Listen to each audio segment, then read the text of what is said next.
Welcome to the Tech Safe Home. Today we continue learning how to lock down your child's iPhone or iPod. So grab your child's device and let's get started. Welcome to part 2 of how to lock down your iPhone or iPod. I'm going to assume that you've already worked through part 1 and we'll get right into the new material.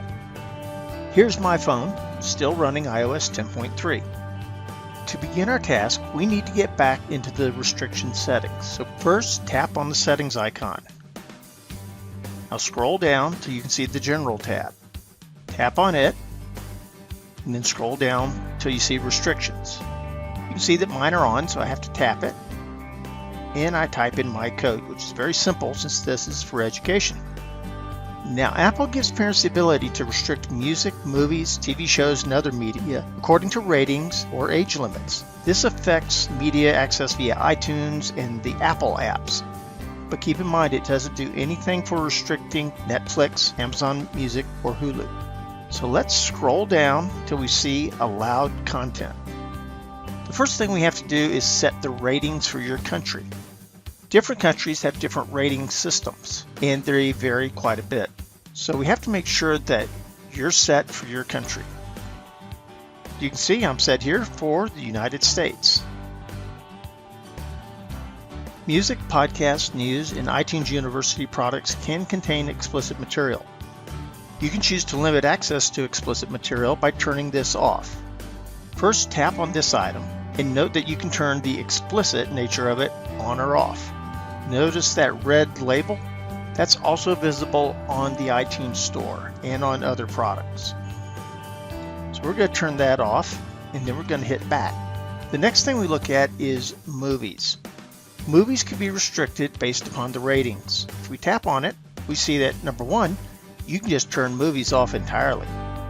Or you can choose to set it for a certain rating, such as PG-13. And you can determine whether or not you want to show movies in the cloud. This is very important because if your kids are using a lot of your cellular data downloading movies, it can cost you money, or in the case of my plan, it kills the discount I get. So you may want to turn off show movies in the cloud. Once you have it set, just go back. And now we go to TV shows. You have similar control over TV shows, with TVMA replacing NC-17.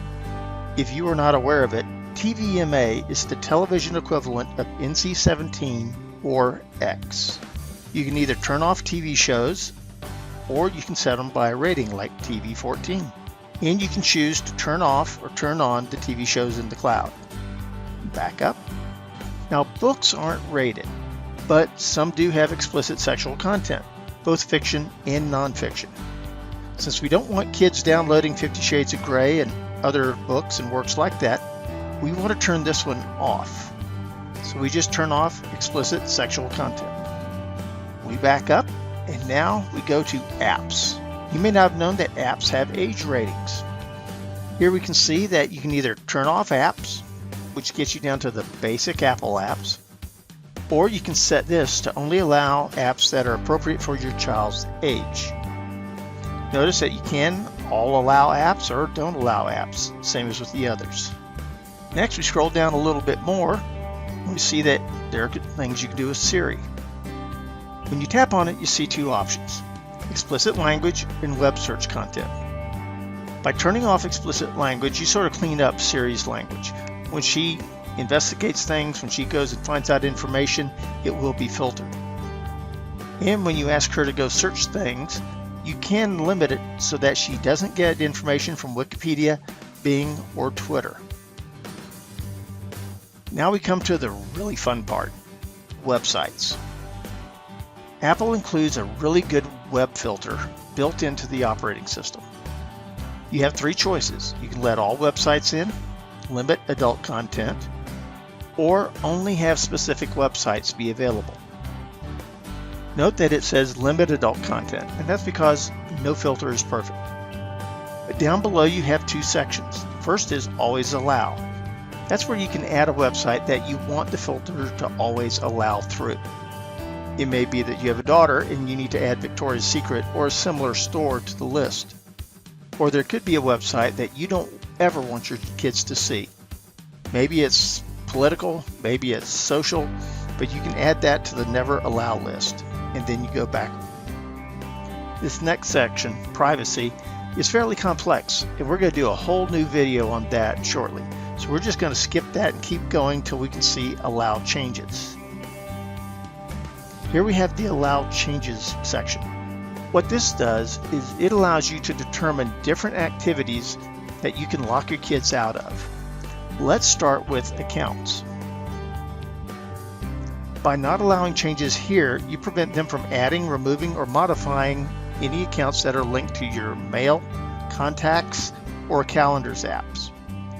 Once you say they can't make any changes, that means they can't go out on Gmail or something like that, create their own private email or account, and then add it to their phone. Next, we have cellular data use. Elsewhere in the settings, outside the restrictions, you can determine whether or not you want an app to use cellular data. You may want to for important apps like the weather, because you want it always checking in background for tornadoes, bad weather, things like that. But you may not want everything else to be going in background. So you can set those apps and then say don't allow changes. That can save a lot of your data plan. You can do similar things with background app refresh. Likewise, weather, be running in the background to let you know if there's a problem or an alert. Just say don't allow changes. This is important to look at elsewhere in settings because the more you have running in background, the quicker the batteries die. Next, we have volume limit. You can set the volume limit here, but we have a video on our YouTube channel. Watch that and it'll give you all the steps going for the restrictions as well as what you have to do outside the restrictions area in order to limit the volume on your child's iPhone. The last one in this section is TV provider. This is a fairly new option, and it allows you to either change or not change what account with the TV providers you're going to have connected, such as your DirecTV, your AT&T Uverse, or some other TV provider. This is developing and there'll be more features about this. Finally, in the bottom section, Game Center, you have the ability to turn off your child's ability to play multiplayer games, to add friends to their gaming list, or to record the screens for what they're doing. So now you've got everything set. All you have to do is back out, go to the home screen, and your restrictions are set. Now before you leave, you want to cover a couple of things.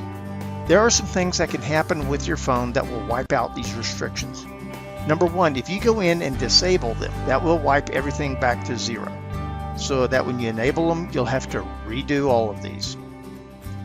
The next thing is that when you do an update to your operating system, and that comes out every few weeks or months, it's possible that the update could reset the restrictions. So whenever you do an update, check and see if the restrictions remain in place. If you restore the device to factory settings, or you restore from a backup on a computer or in the iCloud, there's a possibility that these settings will be reset depending on what the configuration of the backup is. All this means is that you can't just set restrictions and that's that. Effective cyber parenting means you will have to regularly check these things. But if you have the child charge the device every night in the kitchen, you'll always have access to it when they go to bed. That completes part 2 of locking down your kid's iPhone for iOS 10.